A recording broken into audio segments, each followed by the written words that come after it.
반갑습니다. 네, 여러분.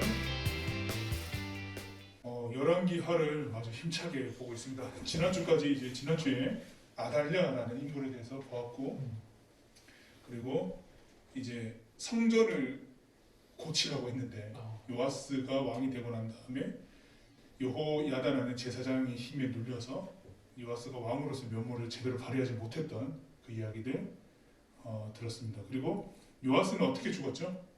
기억나시나요? 암살당합니다. 성벽에서 거닐고 있다가 암살당하는 요아스였죠. 네, 굉장히 안타까운 생을 마감했는데 정말 좀 비극이었어요. 어렸을 때 정말 그 갓난아기였을 때는 어머니에 의해서 막 그 형제들 다 죽임당할 때 누나에 의해 구출받았고 그렇게 성전에서 숨어 살던 7살까지의 나이. 근데 이제 왕이 되었긴 했지만은 어리기 때문에 여호야다 제사장의 가르침을 받으면서 거의 여호야다의 섭정에 의해서 이제 이스라엘이 다스려졌고 남유다가 다스려진 거고 왕으로서 면모를 발휘하려고 했는데 그것마저도 이제 말빨이 안 서는 거죠. 근데 이제 여호야다가 실제로 나서지 않은 이상은 무엇인가 이루어지지 않았었고 살아생전에 했던 것은 성전 보수한 일이 있었는데 그거 외에는 없었다. 물론 이제 하나님을 섬기는 민족의 왕으로서 성전이 낙후된 거는 고치는 건 맞는데 중요한 거는 그 외적인 외관을 고친다고 해서 중요한 게 아니고 내적인 자신들의 하나님을 섬기는 그 신앙을 고쳐야 될 텐데 그건 전혀 안 고치고 외적인 보수만 했던 것으로 보여요. 그래서 말년에 온갖 또 우상 섬기면서 이제 처참하게 죽임 당했던 요아스. 남유다에서는 이제 암살당하는 왕이 흔하지 않다라고 말씀드렸는데 그 흔하지 않는 케이스 중에 하나가 요아스였다. 좀 안타까운 생을 마감했는데요. 자, 오늘은 열왕기하 13장에서 15장까지 여러분들과 함께 볼 겁니다. 여러분 우리 범위를 조금 더 넓혔어요. 어떻게 해서든 여러분들이 하반기 동안 하면서 열왕기하는 끝내도록 해드려야 되겠다. 왕을 끝내는 거네요. 네. 이스라엘의 굵직한 역사 정도는 하나 끝내줘야 우리가 개운하겠다 싶어서 범위를 조금 넓혔고요. 대신에 역대하 비교 본문을 안 봅니다. 그거는 한번 염두에 두시고 시작하겠습니다. 13장은 북이스라엘 왕에 대한 이야기가 주로 나오는데 남유다의 그 아하시아의 아들이 요아스였잖아요. 요아스가 왕으로 등극하고 다스린 지 23년에 그때 당시 북이스라엘에 누가 있었냐? 예후의 아들 여호와스가 사마리아에서 이스라엘의 왕이 되어서 17년 동안 다스렸다라고 되어 있어요. 그에 대해서 평가하기를 어떻게 평가하냐면 이 표현이 되게 웃긴데 그는 이스라엘을 죄악된 삶으로 끌어들인 느밧의 아들 여로보암. 느밧의 아들 여로보암 누구죠? 북이스라엘의 1대 왕. 계속 나오네요. 계속 나옵니다. 거의 뭐 관용구예요. 관용. 약간 좋은 걸로 나오면 좋은데 안 좋은 걸로 계속 나와서. 근데 여기 오른쪽 표현하고 그다음 표현을 보세요. 왼쪽으로나 오른쪽으로도 치우치는 법도 없이 오. 하나님 앞에서 한결같이 약하게 살았다. 야, 보통 이거 한결같이 좋게 살았다고 할 때 왼쪽이나 오른쪽 치우쳤다고 얘기하는데 야, 표현이 남유다의 다윗 왕 같은 경우는 좌로나 우로나 치우치지 않고 그의 마음에 하나님께 향한 사람이다라고 한다면 북이스라엘의 그 여호아스라는 왕은 좌로나 우로나 치우치는 법도 없이 하나님 앞에서 한결같이 약하게 살았다. 굉장합니다. 진짜. 그러니까 하나님께서 크게 노하셔서 누구를 사용하시냐? 그때 당시 북이스라엘의 우리 하사엘을 이용하시고 그리고 하사엘의 아들인 베다다. 여러분들 여기서 오해하지 말으셔야 될 게 우리나라도 보면은 많이 쓰이는 이름들이 있잖아요. 되게 많은 흔한 이름이 있잖아요. 흔한 이름이면서도 좋은 이름들은 되게 많이 쓰이는데 이스라엘은 똑같아요. 이름 뜻이 좋으면은 계속 쓰여지는데 보시면 베나닷이 되게 좋은 이름인가 봐요. 보면 하사엘이 죽인 그때 모시고 있던 왕 이름이 베나닷이었습니다. 근데 자기 아들 이름을 베나닷으로 지었어요. 이거 변태가 아닐까 이 사람. 약간 한국으로 따지면 김민수 이런 느낌. 네, 맞아요. 변태인가 하사엘. 하사엘이 북이스라엘 계속 괴롭히고 그의 아들인 베나닷까지도 이제 계속 괴롭힙니다. 오랫동안 이제 그들을 지배했다라고 되어 있고요. 여호아스가 제 하나님의 진노가 누그러지기를 기도했다고 합니다. 좌로나 우로나 치우침 없이 악했던 왕이 너무나도 심하니까 이 괴롭힘이 심하니까 하나님 제발 용서해달라고 기도했다고 해요. 근데 하나님께서 그 기도 들으셨다라고 돼 있고 근데 들으셨던 이유 중에 하나가 아람 왕 때문에 북이스라엘 얼마나 처참하고 비참했는지를 하나님께서 보셨다라고 돼 있습니다. 하나님께서 구원자를 보내셔서 아람의 앞자에서 북이스라엘을 구원해 내는데 내 일순간에 좀 평화롭게 됐잖아요. 그런데 또 똑같이 달라진 게 없었다라고 되어 있어요. 자신의 삶을 고치지 않았다라고 되어 있고요. 이제는 이스라엘의 특징처럼 되어버린 여로보암의 죄에서 돌아서지 않았다라고 되어 있습니다. 사마리아를 여전히 성행하고 있던 아세라, 음란한 종교 산당, 이 아세라와 바알에 대해서는 지난 학기 때 제가 설명을 좀 자세하게 드렸었는데 그걸 들었던 친구들은 그게 왜 음란한 종교인지는 알 겁니다. 이제 하사엘의 압제를 겪고 난 여호아스의 군대의 기병만 보세요. 한 나라의 군대라고 할 수가 없어요. 기병 50명, 그리고 전체 10대밖에 없고요.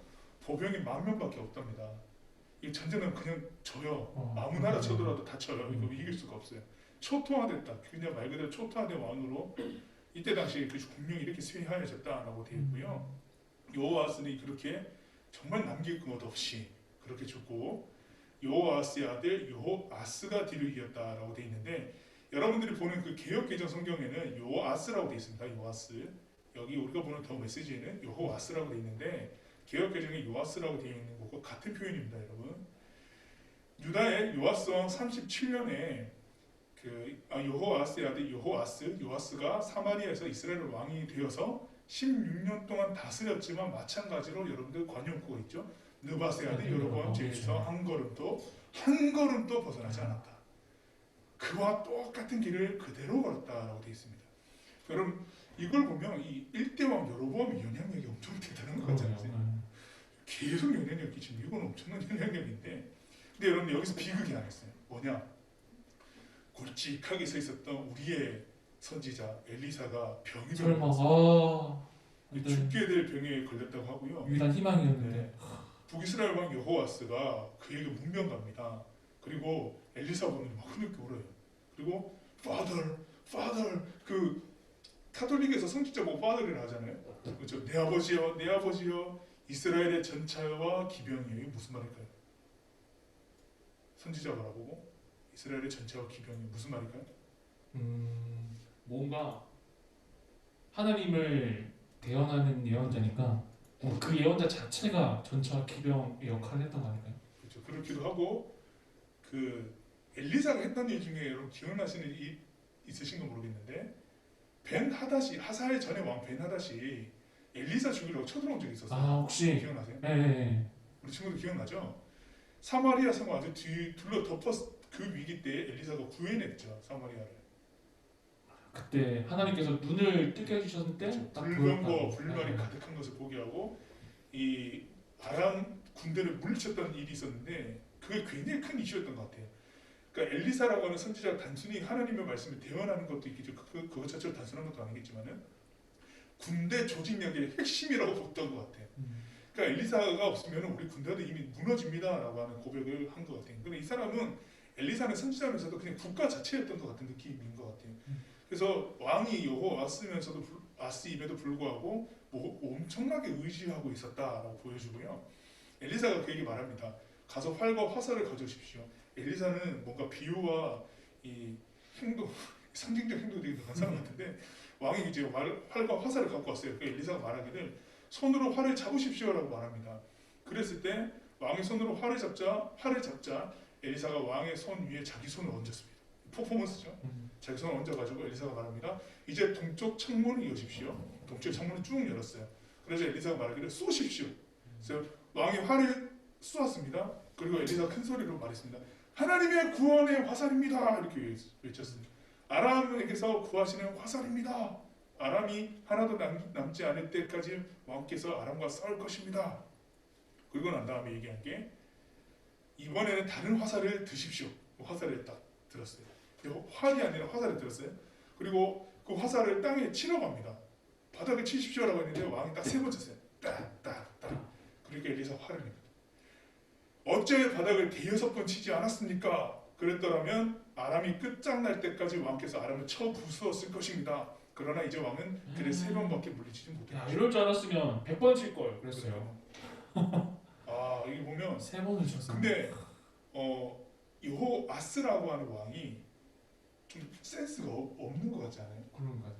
활을 잡아당기는 시위라고 났을 때 이제 이스라엘과 아람이 계속 싸울 겁니다라고 예언했잖아요. 네. 그러면 빈 화살 없이 활만 당겼으니까 이제 화살은 공격하는 용도잖아요. 네. 그러면은 좀 뭔가 머리가 비상하게 돌아가면 좀 알았어야 될 것 같긴 한데 눈치가 좀 없었던 다는 것 같아요. 몰라도 네. 이게 뭔가 있다. 전쟁과 관련된 것이겠다. 음. 많이 치러 가면 많이 쳐야지 이렇게 좀 갔으면 좋을 것 같은데 목소리 같은 몇 번 쳤을 것 같아요. 딱 계속 때렸을 것 같아요. 계속요. 아 쉬지 않고. 오.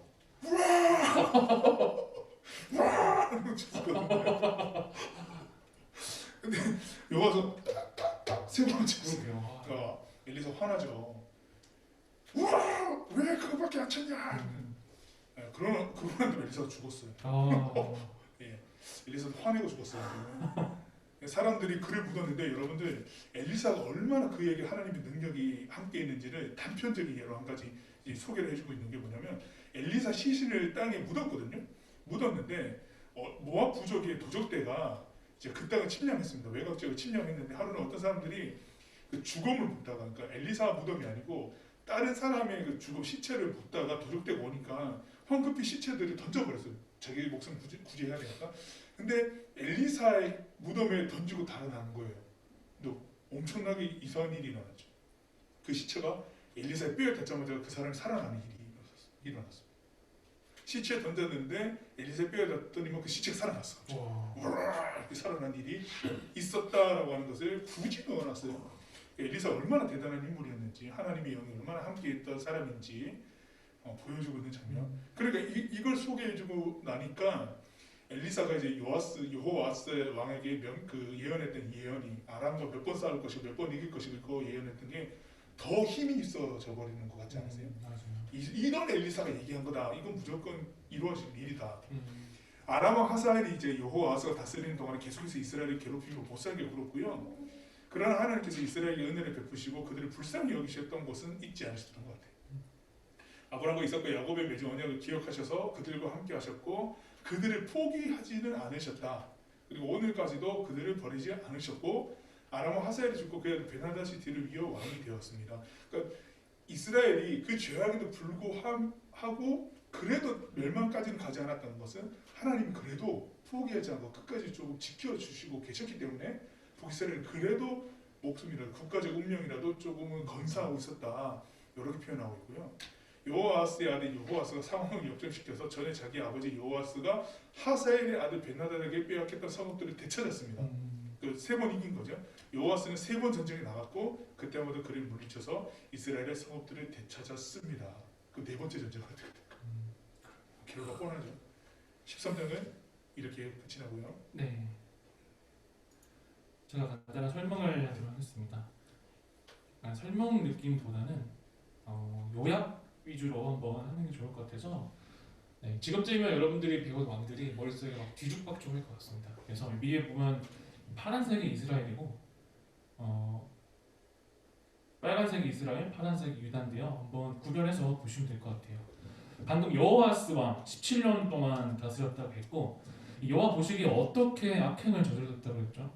좌로나 우로나 치우치지 않고 한결같이 악행을 했다고. 약간 이런 느낌 같아요. 보통 우리는 아침에 일어나면 이를 닦고 얼굴을 씻고 밥을 먹고 이렇게 하는데 약간 하늘 일과처럼 오늘 아침 먹고 죄를 짓고 점심 먹고 죄를 짓고 약간 체계적으로 죄를 짓는 좌로나 우로나 치우치지 않는 그런 죄를 짓는 느낌이어서 야 이게 얼마나 악했으면 그냥 좌로나 우로나 치우치지 않았다는 표현이 괜히 나오는 건 아닌 것 같습니다. 그렇게 악행을 했기 때문에 하나님께서는 또 그들이 돌아오기를 바라는 마음에 아람 왕 하사엘 또 그 아들 베나다댓에 공격을 당했습니다. 아까 공격을 당했더니 얼마 전착하고 군대가 남지 않았죠.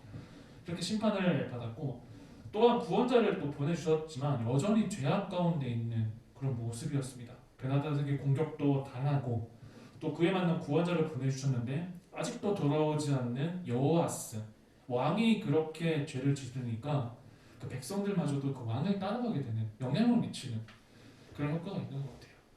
구체적으로 또 어떤 큰 죄가 있었냐면 여로보암의 죄 플러스 아세라 종교 산당 요거 두 개가 같이 있었습니다.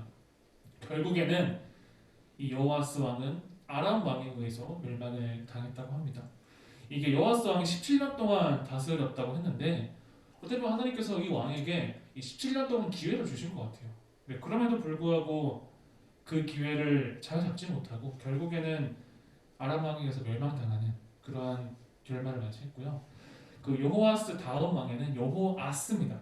요아스라고도 오사님 설명해 주셨는데 여호와스를 빠르게 한번 해볼까요? 요아스가 되죠. 그래서 요아스. 이게 뭐 이스라엘 사람들은 발음이 두 개가 이제 여호와스라고 불리기도 하고 요아스라고도 불리기도 한다고 합니다. 요아스가 17년 동안 다스렸죠.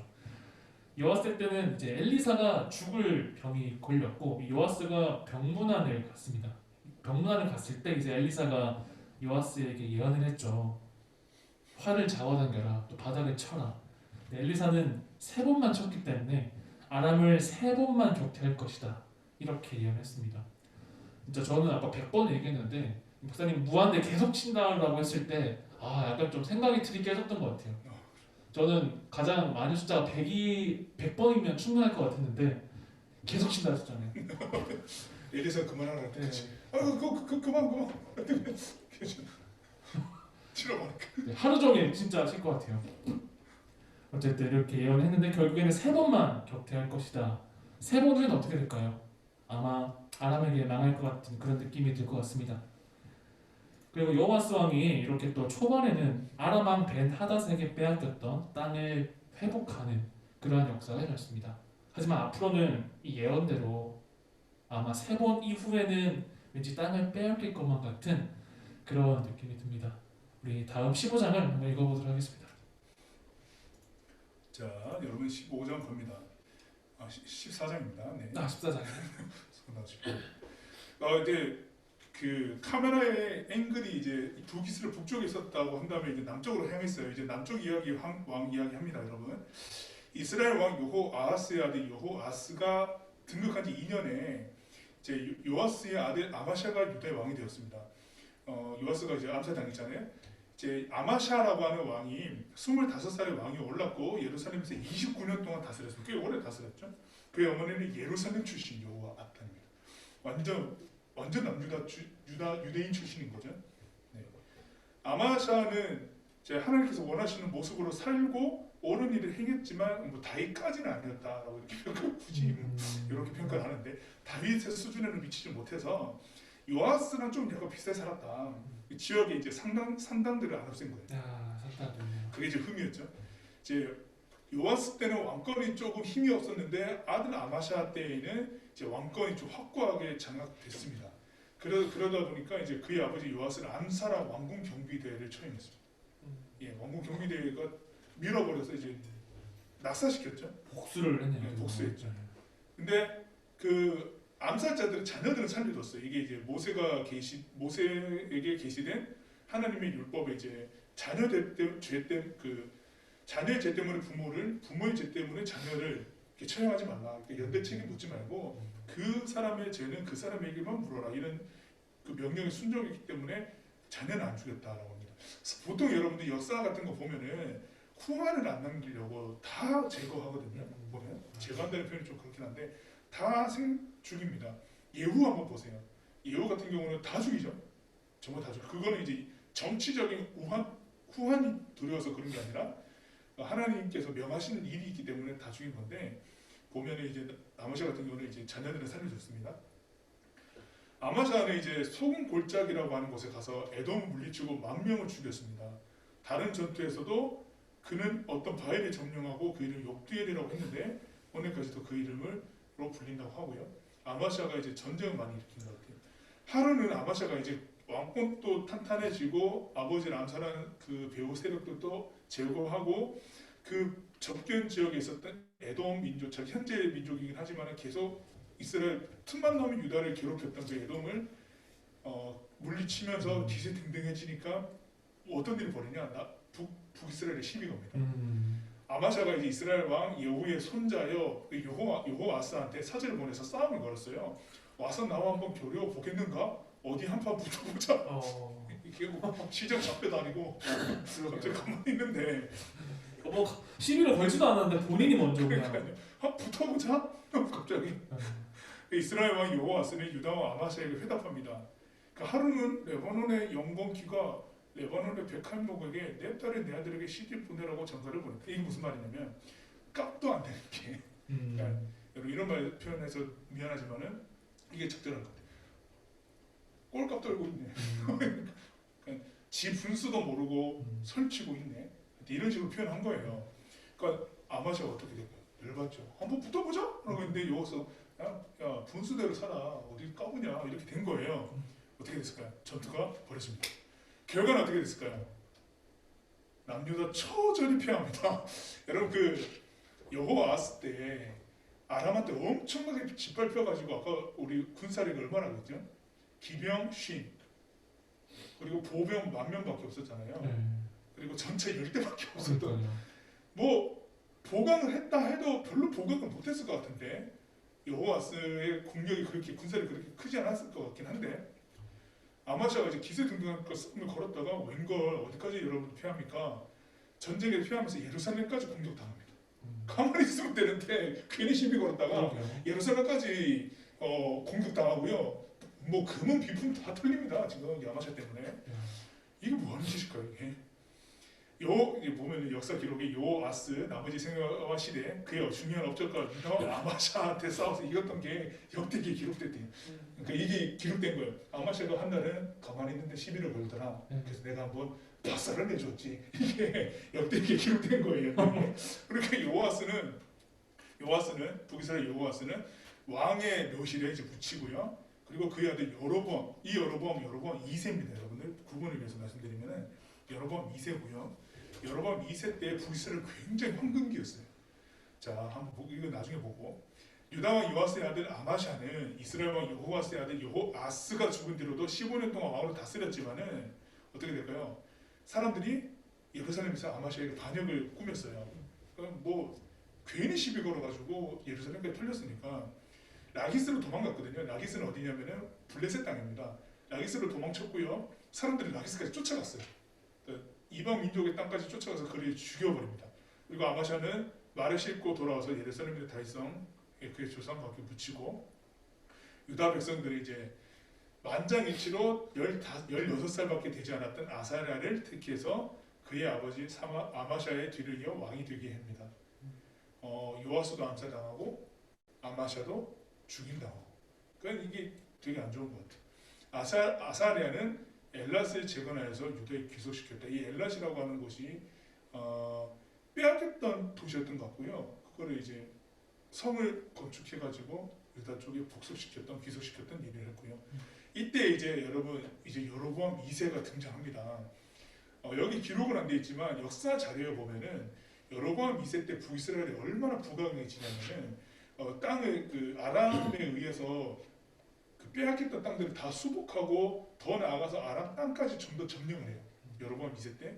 그리고 그 무역의 그 경로도 다메섹 있잖아요. 아람의 수도이면서도 무역 교통지, 요충지고 우리나라로 치면 대전 같은 느낌.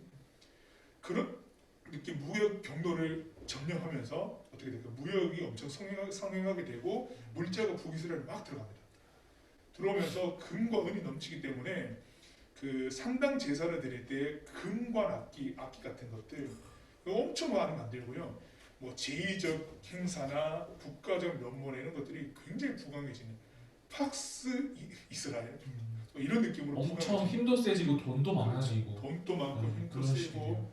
그런데 이제 이게 여로보암 2세의 능력이 아니라 성경 기록에는 보면은 하나님께서 보세요. 26절 27절 보시면은 이스라엘의 괴로움을 하셨기 때문에 그 쓰라린 시련을 다 하셨기 때문에 여로보암 2세를 세워서 회복하게 하셨다. 여로보암 2세가 기세등등하고 떵떵거릴 것은 아니고 하나님께서 하신 일로 북이스라엘을 이렇게 살려주셨는데 41년 동안 이렇게 해주셨다. 대박인데 그 요호아스랑 통치했던 기간 두 왕이 통치했던 기간과 여로보암 2세가 통치했던 기간이 약간 비슷합니다. 보면 잃어버렸던 시간들을 다시금 좀 회복하게 해주는 어떤 그런 느낌도 있는 것 같아요. 이렇게 북이스라엘을 여로보암 2세가 다시 끌어올려준 왕으로 세워지고 그 일을 한 것은 하나님이셨다라고 이렇게 기록하고 있습니다. 북이스라엘이 살아난 겁니다. 여러분 여기서 포인트는 다시 북이스라엘이 살아났고 이제 아까 아마샤에 대한 왕을 잠시 한번 설명해 보도록 하겠습니다. 아마샤 옳은 일을 행했으나 어떤 수준 다윗 수준까지는 미치지 못했다. 역시 다윗이 이 성경에 믿음하면 딱 떠오르는 대명사인 것 같아요. 한편 아쉬운 점 만약에 아마샤가 다윗까지 믿음에 미쳤다면 또 유다의 역사가 많이 달라졌을 텐데 이런 생각도 듭니다. 또 여러분의 믿음이 또 다윗 수준까지 미쳐지게 된다면 또 앞으로의 또 세상이 정말로 많이 좋아질 것 같아요. 하나님 안에서 또 하나님 여러분들을 통해서 많은 일들을 하실 것 같습니다.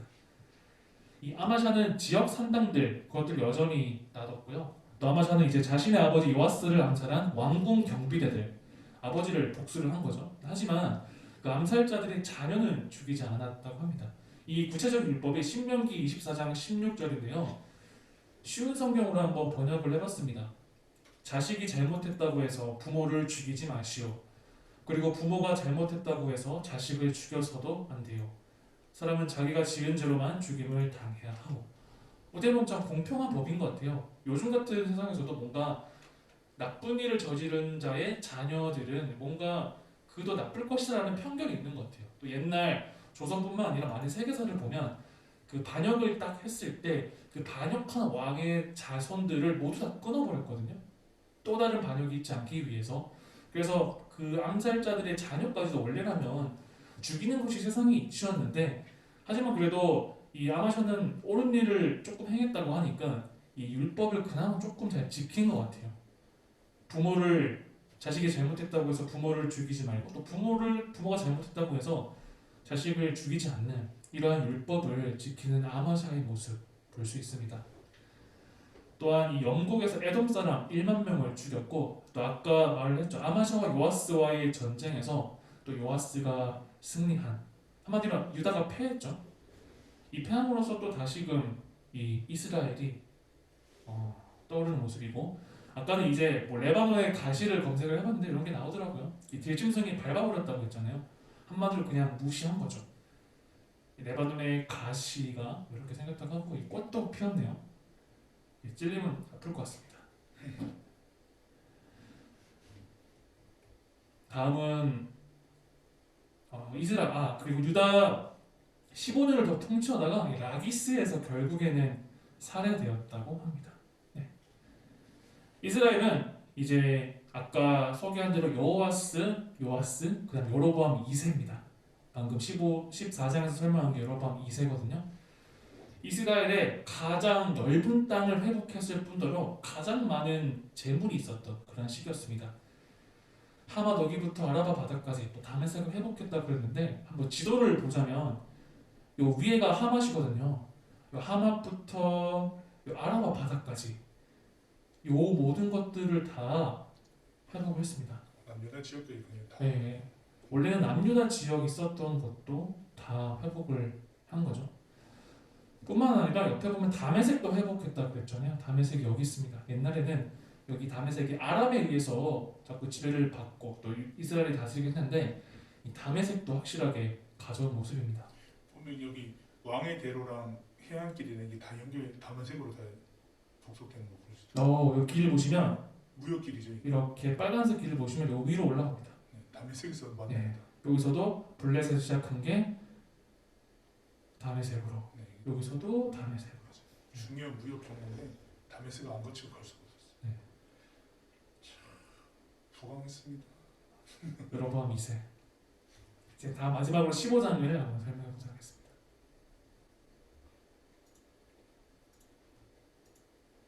자, 여러분들 여기까지 잘 쫓아오고 있나요? 한번 채팅으로 한번 남겨주세요.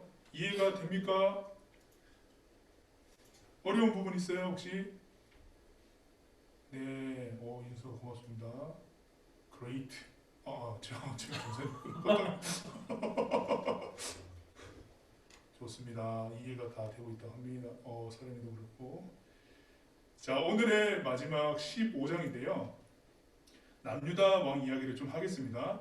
그 아사랴, 그 여로보암 왕 27년에 아마샤가 라기스에서 죽고 난 다음에 사람들이 16살 된 아사랴, 이게 아사랴라고 하는 인물이 역대기에 가면 이름이 우시아라고 나오고 있는데 이 우시아가 유다 왕이 되었습니다. 16살의 왕이 올라서 예루살렘에서 52년 동안 다스려요. 굉장히 오래 다스리죠. 그의 어머니는 예루살렘 출신. 여러분들 여기 어머니 출신을 계속 밝히는데요. 이게 되게 중요합니다. 그 아마샤의 어머니도 예루살렘 그 남유다 출신인 거고, 그 보시면은 여기 우시아의 어머니도 이제 여골리아라고 하는 당연히 아들이면서, 그러니까 아마샤가 결혼했는데 이방 여인이랑 결혼한 것이 아니고 그냥 그 남유다 원래 그 동족과 결혼한 거죠. 이런 부분 되게 잘한 것 같고, 그의 아버지 아마샤를 본받아서 하나님 보시기에 바르게 행했지만 여기에서도 또 문제가 상당한 안 없앴는데, 안 없앤 이유가 여기 있습니다. 백성에게 인기가 좋아서. 그러니까 결국 이제 하나님 중심이 아니었고 어떻게 해서든 이제 정치적으로 백성의 인기를 되게 많이 의식했다라고 하는 거죠. 여기 이제 늘 여기서는 다윗이랑 비교를 많이 하는데 다윗과 여기 되게 비교되는 거죠. 다윗이었으면 이거 백성의 인기 좋던 말든지 간에 없었을 건데. 맞아요. 네. 그래서 하나님께서 왕에게 이 우시아에게 악성 피부병, 이게 나병입니다, 여러분. 오늘 이제 레위기에서도 설명했지만은 나병이 걸리게 됩니다. 피부병에 걸려서 죽는 날까지 굉장히 괴롭게 있다 죽었다 합니다. 왕국에 살았지만 더 이상 왕 노릇을 할 수 없었다. 밖에 나갈 수가 없었죠. 그러니까 왕으로서 있었지만 아들 요담이 정부를 지휘하며 나라를 다스렸다고 해요. 세종대왕의 아들 이름, 세종대왕 다음에 문종. 네. 그렇죠. 문종이 역사적으로 세자로서 되게 오랜 기간 동안 세자를 했잖아요. 문종도 이제 평가되기를 굉장히 똑똑하고 과학 지식에 능통하고 이런 왕으로 평가되는데, 그런 비슷한 것 같아요. 우시아 왕이 있으면서 이제 요담이 정부 지휘를 했는데, 물론 세종대왕 때도 세종대왕이 주도적으로 했지만은 문종이 옆에서 많은 일들을 거들었다고 하거든요. 그래서 많이 배웠었을 텐데 요담도 그랬을 것 같아요. 우시아 자기 아버지가 아프니까 자기가 정권을 유지하고 있었지만은 이미 이제 왕으로서 면모를 어릴 때부터 다듬어 갔다, 요담도 생각이 드는데요.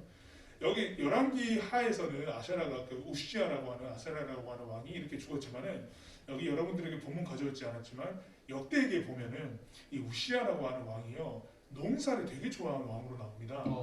농사와 그리고 포도원 일구는 거 되게 좋아했대요. 그러니까 물론 군사 정비도 잘했지만 52년 동안 다스렸으니까 무엇보다 이제 서민들을 위해서 농사랑 우물을 파고 하는 것들을 굉장히 관심이 많아서 우시아가 왕으로 있었을 때는 농사와 포도원이 굉장히 많이 활성화되었던 그런 기록들이 있습니다. 그러나 아쉽게도 이 사람은 나병으로 죽게 됩니다.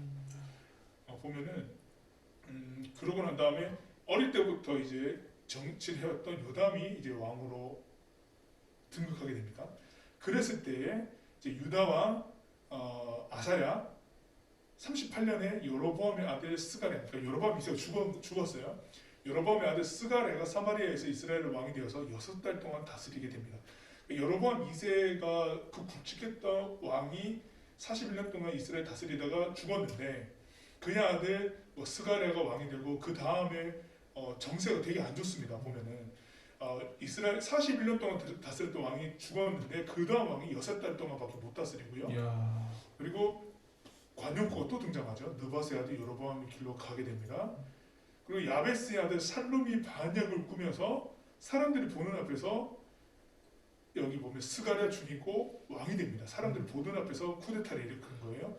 죽이고 왕이 됐는데 중요한 것은 이 보시면은 여기 보시면 하나님께서 예후에게 주신 내 자손이 4대에 걸쳐 이스라엘 왕위에 앉을 것이다 라고 하는 것이, 스가랴가 그 4대째, 그러니까 여로보암 2세도 예후 집안 사람이었던 거고, 그 예후 집안 사람이 여호아스, 여로보암 2세, 스가랴까지였는데 4대까지만 하고 왕권이 교체될 것이다 라고 하는 그 예언이 있었는데, 그게 살룸이라고 하는 사람이 반역을 하면서 그 대가 끊겨졌다라고 하는 건데, 그러면서 이제 4대째에 스가랴가 죽임당하면서 살룸이 왕이 됩니다.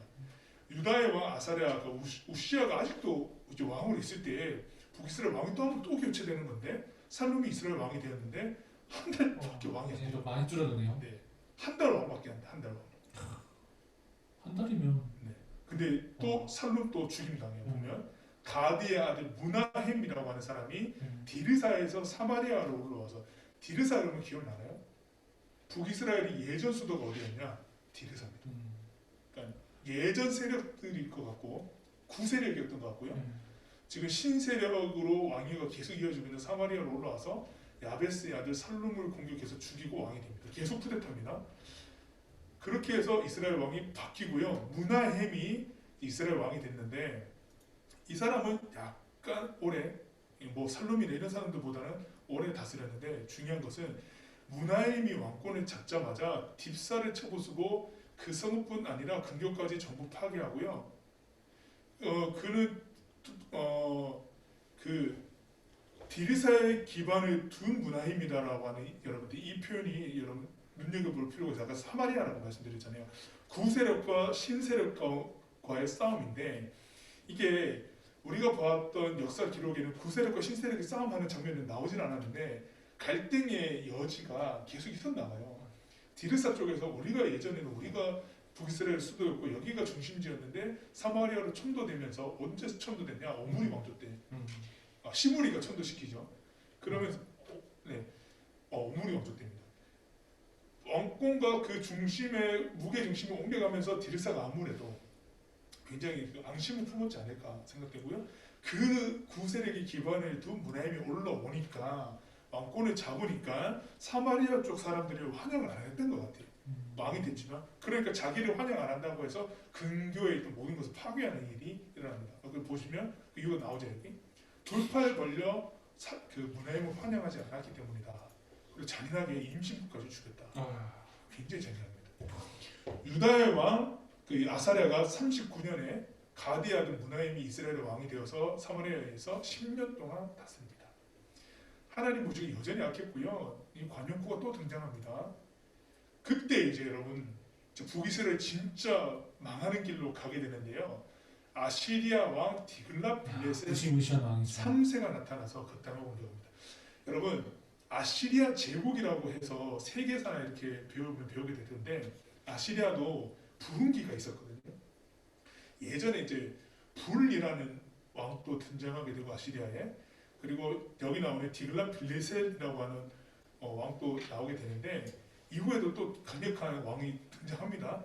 아시리아가 아람이 주전 9세기 때 아람이 큰 제국을 이루고 있을 때니까 뭐 하사엘이 왕이었을 때 베나다시 왕이었을 때는 그때 당시에 고대 근동사회를 주름잡는 큰 제국이었거든요. 아람이 그 제국일 때 아시리아가 없었냐? 아니거든요. 동쪽 편에 아람에게 눌려서 있었을 뿐이지 아시리아라고 하는 나라가 여전히 건사하고 있었습니다. 힘을 못 발휘했지.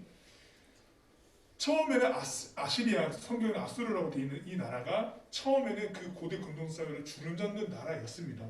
근데 아람이 갑자기 힘이 세지면서 주전 9세기에 패권국으로 나타났고 아시리아가 깨갱하고 있었거든요. 근데 아람도 이제 국력이 쇠퇴하기 시작을 하면서 아시리아가 갑자기 국력이 세지기 시작을 했던 찰나에 아람이 아니고 갑자기 아시리아가 침공한 겁니다. 북이스라엘에. 디글랏빌레셋 3세라는 왕이 이제 북이스라엘에 온 거예요. 근데 무나헴이 이제 그런 거래를 하는데 37톤 가량의 은을 넘겨줬다. 엄청 넘겨줬네요. 네, 이게 누구의 은이 있을까요? 여로보암 2세 때 남겨놓은 은이었겠죠. 그의 지지를 얻어냈습니다. 그러니까 아수르랑 무나헴이 약속을 한 거예요. 무나헴은 돈을 조달하기 위해서 이스라엘의 모든 지주로 하여금 아시리아 왕에게 50세겔씩 바치게 하고 아시리아 왕은 그것에 만족해 그 땅을 떠났습니다. 무나헴은 뭐 한 것 없이 떠났어요. 지금 돈 넘겨주고 떠났는데 그의 아들 부가히야라는 왕이 이스라엘 왕이 되는데요. 5년 다스립니다. 5년. 부가히야가 이스라엘의 왕이 되고 2년, 그러니까 유다의 왕 아사랴 왕 50년에 무나헴의 아들 부가히야가 이스라엘의 왕이 되고 2년 다스립니다. 아직까지 북이스라엘 그 남유다는 아사랴가 왕입니다. 오시야 52년 다스렸다고 했으니까 아사랴의 말미에 북이스라엘 정권이 한 번 더 교체된 거죠. 부가히야가 왕이 됐는데 똑같아요. 이거 완전 똑같아요. 복복인 것 같아 지금 보면. 악하게 살았고 여로보암의 길 또 따라가고 또 반역 또 일어납니다. 군 보좌관인 르말랴의 아들 베가가 반역을 꾸며서 사마리아에 있는 왕궁 막사에서 그를 무참히 죽이고요. 옆에 있던 뭐 보좌관들도 다 죽이고 갓지파 사람이 이제 이 일에 가담해서 반역을 꾀했다. 부가히아도 쿠데타 당해서 또 죽습니다. 그러고 난 다음에 이스라엘에 베가라는 왕이 등장하는데 아직까지도 남유다는 누가 왕이에요? 아샤라가 왕입니다. 그러니까 우시아가 지키고 있을 때 엄청 많이 바뀌죠. 사마리아에서 이스라엘 왕이 되어서 이제 20년 동안 다스립니다. 근데 여러분들 베가 때에 엄청난 일이 일어납니다. 그건 다음 주에 보게 될 건데요. 베가 때에 아주 센세이셔널한 일이 막 일어나고 막 정치적 결탁이나 이런 게 막 일어나는데 그건 다음 주에 볼 거예요. 베가가 왕이 되면서 본격적으로 이제 쇠퇴합니다. 멸망의 길로 본격적으로 가는데요.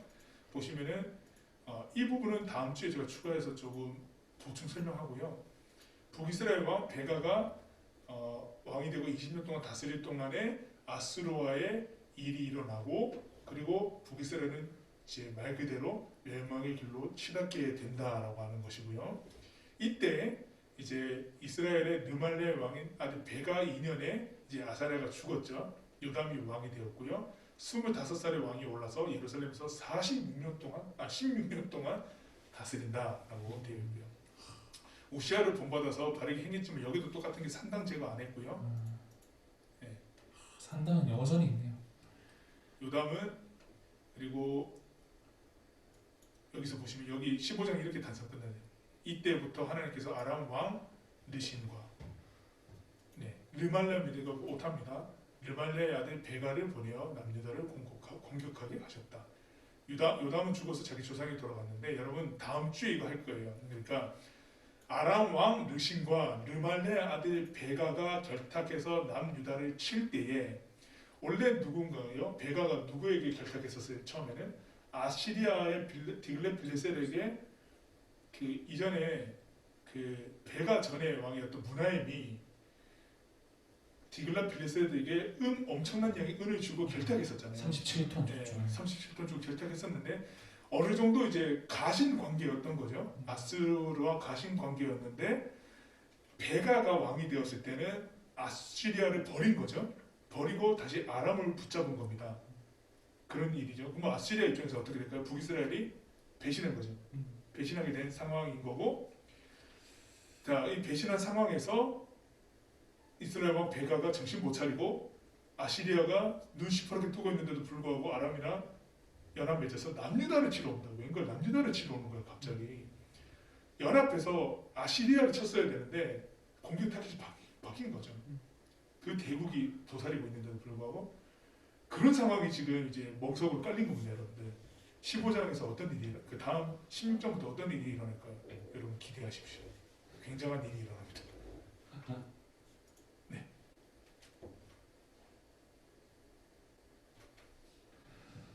네, 이제 아바샤에 이어서 아사랴에 대한 설명을 15장에서 하였습니다. 16세 왕이 올랐다고 합니다. 16세. 우리 보통 중학생 1학년이 15세니까 14세니까 중3 때 왕이 된 거죠. 와. 이미 체리니 같은 경우에는 이미 왕하고 1년 했을 그런 시기였는데 2년 했어야죠. 2년. 베테랑이죠. 야, 16세에 왕이 올랐다. 어떤 기분일까요? 한번 상상을 해보거든요. 만약 16에 제가 왕이 된다면 여러분 상상해 보시기 바랍니다. 왕이 된다면 난 뭘 할 것인가? 제대로 할 수 있을 겁니다. 여러분들은 과연 산당을 없앨 것인가? 두 번째 보시면 하나님 보시기에 또 아사랴는 바르게 행했지만 이 산당은 없애지 못했다고 합니다. 계속해서 이 산당은 마치 이 열왕기를 쓴 사람이 쓰기 귀찮은 것 같이 그냥 계속 똑같이 붙여넣어가지고 오해를 살 수도 있을 텐데 그래서 중요한 거는 이걸 없애지 않았다는 게 좀 중요한 포인트인 것 같습니다. 이거를 만약에 없앨 왕이 있다면 정말로 그 사람은 다윗의 버금가는 영향력 있는 왕이 될 것 같습니다. 이 아사랴 우시아는 나병, 악성 피부병으로 결국에는 죽었다고 합니다. 이후에 아까 봤듯이 여호와스, 또 요아스, 여로보암 2세 가장 많이 땅을 차지한 왕이죠. 이후에 이제 스가랴라는 왕이 있었습니다. 6달 왕이 됐죠. 17년, 41년, 6달. 뭔가 되게 억울한 것 같아요. 1년도 아니고 6달 동안 왕을 했는데 요아 보시기에 되게 악하게 행동을 했고 야베스의 아들 살룸이 반역을 했다고 합니다. 이 예후 자손이 4대까지 이르리라 한 예언 밑에 보시면 여호와스 왕 전이 예후거든요. 그러니까 예후 이후부터 1대, 2대, 3대, 4대 예후의 자손들이에요. 근데 이 예언이 진짜 이루어졌어요. 바로 살룸이 반역을 하면서 예후의 피가 없어지면서 다시 이제 살룸이라는 새로운 가문이 왕이 되기 시작합니다. 참 성경의 역사가 과거에 있는 조그만 사실도 기억을 하면서 다 예언이 이루어지는 것 같아요. 이게 바로 하나님이 이 땅 가운데 이루시는 예언 또한 성취하시고자 하는 의지가 아닐까 생각을 해봅니다. 그래서 오늘 배웠듯이 여호와스, 여로보암 2세 또 방금 보았던 스가랴 6달이 왕이 됐고 요 4대가 끝난 다음에 살룸이 왕이 됐습니다. 살룸 한 달 왕이 됐죠. 야 이거는 뭐 6달도 아니고 한 달 뭐 해보지 못했어요. 밥도 100번도 못 먹어봤을걸요. 한 달이면 하루에 3끼 먹는다 치면 100번도 밥 못 먹어봤어요. 네. 이 가디의 아들, 이 가산 디지털 단지 아닙니다. 가디의 아들 이 죄송합니다. 문하햄이 이 살룸을 죽이고 왕이 됐습니다. 네. 문하햄 이 햄을 보니까 보면은 문화햄이 불에 구워졌어. 그러게요. 네, 아슬로. 야 그러니까 스팸을 또 먹고 싶네요. 아, 죄송합니다. 네, 스팸을 좋아해서 요즘 스팸 금지령이 떨어졌거든요. 햄에 무슨 발암물질 있다 그래서 예전부터 많이. 네. 그래서 금지령이 떨어졌는데 앞으로 문화햄으로 드시기. 네, 불에 구워서. 스팸이 죄송합니다. 아재였어요 네. 지금. 우리 또 중고등학교 수준에는 떨어진 그런 게 아니죠. 저 죄송합니다. 너무 아재였습니다. 네, 여러분 기억할 거예요. 살룸의 문하햄 여러분 잊어버리지 않을 겁니다. 문하햄은 살룸은 한 달 동안 왕이 됐다. 살룸 다음에는 이제 문하햄이 왕이거든요. 문하햄은 이제 10년 동안 왕이 됐습니다. 10년 동안 또 여호와 보시기에 악을 행했고 드디어 처음 등장하는 아시리아, 아수르라고도 그러죠. 아수르 왕 불이 쳐들어와서 이 조공을 바쳤습니다. 마치 군신 관계, 이스라엘이 신하의 관계고 아수르가 왕인 관계 이런 상하관계가 되어 있는 것 같아요. 그래서 엄청나게 많은 조공을 바쳤죠. 이 성경에서 아수르가 여기서 이제 처음 등장하는 것 같습니다. 이 문하햄 이후에 부가히야 또 여호와 보시기에 악하게 행했고 또 베가라는 사람이 또 부가히야를 반역을 해서 새로운 왕이 됐습니다. 이제 거의 마지막인 것 같은데요. 네, 여호와스, 여로보암 2세, 스가랴, 살룸, 또 스팸이 아닌 문하햄, 부가히야 2년 하고 이제 베가입니다. 20년 동안 왕을 다스렸고 또 여호와 보시기에 악하게 행동을 했으며 아수르 왕이 계속 침략합니다. 포로로 이번에는 잡혀가기까지 하거든요. 이 베가는 결국에는 이 호세아라는 사람으로 인해서 또 반역을 당합니다. 아까 예후의 왕족 이후부터 그러니까 이 스가랴 이후부터는 살룸 이후부터는 계속 이제 반역의 역사인 것 같아요. 앞으로는 이제 아수르가 계속 쳐들어오게 되는데 결국에는 이 아수르로부터 이스라엘이 살아남을지 말지 그것에 포인트를 두고 한번 읽으면 좋을 것 같습니다. 이제 마지막으로 유다인데요. 아까 오늘 우리가 본 것은 아마샤 그리고 아사랴 그리고 요담입니다. 요담 16년 동안 지기도 했고요. 여호와 보시기에 정직하게 행했지만 산당은 제거하지 않았습니다. 또한 여호와 보시기에 정직하게 행동했기 때문에 하나님의 성전 윗문을 건축을 했다고 합니다. 네. 많이 정직했다라고 하면 뭔가 하나님 성전을 완전히 재건축할 것 같은데 그냥 조금 부분 약간 윗문까지만 새롭게 건축하는 요담의 왕의 모습이었습니다. 이렇게 오늘 13장에 걸쳐서 15장 정말 많은 왕을 본 것 같아요. 네, 이 몇 개나 될까요? 이게 제 머리에 안 들을 것 같아서 이렇게 일단 정리했는데 네, 왕이 진짜 순천 이제 끝을 향해 다가오니까 왕이 계속적으로 바뀌는 것 같습니다. 확실히 드러나는 게 분명하게 나오는 게 북이스라엘은 명확한 왕조가 없기 때문에 계속 쿠데타가 일어나고 정권 잡으려고 하는 움직임이 있고 그래도 그 와중에서도 남유다는 쭉 이제 유다 혈통에서 이제 왕이 쭉 나옵니다. 다스리는 그 기간도 여러분들 눈에 띄게 다르죠. 특히 이제 우시아 때 되게 심했어요. 52년 다스릴 때 북이스라엘 한 4명 정도 바뀌었죠. 맞아요. 엄청 엄청나게 바뀌었습니다. 이게 이제 중요한 것 같아요. 중심이 어디 있냐. 네. 그래도 남유다 같은 경우는 성전이 있었기 때문에 이들의 중심을 잡을 수 있긴 있었습니다. 그러나 북이스라엘은 아예 그것 자체도 없었기 때문에 굉장히 이제 여호와 중심으로 있느냐 없느냐, 이게 다시 돌아올 수 있느냐 없느냐의 극명한 차이를 보여준 북이스라엘과 남유다의 역사가 아니었는가.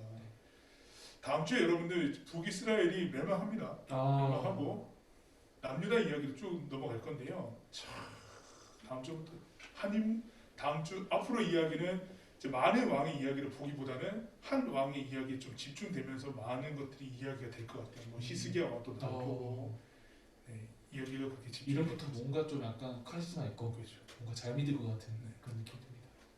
자, 여러분들 오늘 나눴던 이야기들이 다 어떻게 이해가 다 되셨는지 모르겠습니다. 많은 이야기를 나눴고요. 분량이 좀 많아졌는데 여러분들 과부하가 안 됐으면 좋겠고, 우리 전사님이 장마다 그렇게 정리를 해주셨던 것처럼 여러분들 오늘 배웠던 내용들 잘 한번 기억해 주시고 다음 주에 만났으면 좋겠습니다. 여러분들 대략 우리 1시간 동안 함께 나눴는데요. 고생 많으셨고 이 역사를 답습하지 말고 역사를 통해 오늘 하루 우리는 어떻게 살아낼 것인지 하나님 앞에 어떤 모습으로 서 있을지를 기도하면서 다짐해보는 한 주간이 좀 되었으면 좋겠습니다. 제가 기도하고 마무리하겠습니다. 하나님 중심으로 살지 않았을 때에 얼마나 좌로나 우로나 갈팡질팡하며 자신들의 의견에 맞게만 살아가는지를 보게 됩니다. 하나님 중심으로 살아내면 어쨌든 우리가 죄악 가운데 있더라도 돌아올 수 있는 길은 있었음을 보게 됩니다. 그것처럼 우리 안에 하나님 중심으로 살아낼 수 있는 한 주간의 모습들이 되어질 수 있도록 우리 친구들 가운데 함께 해주십시오. 다음 주도 함께 만나 하나님의 이야기를 잘 배워나갈 수 있도록 한 주간도 지켜주십시오. 예수님의 이름으로 기도드립니다. 아멘. 아멘.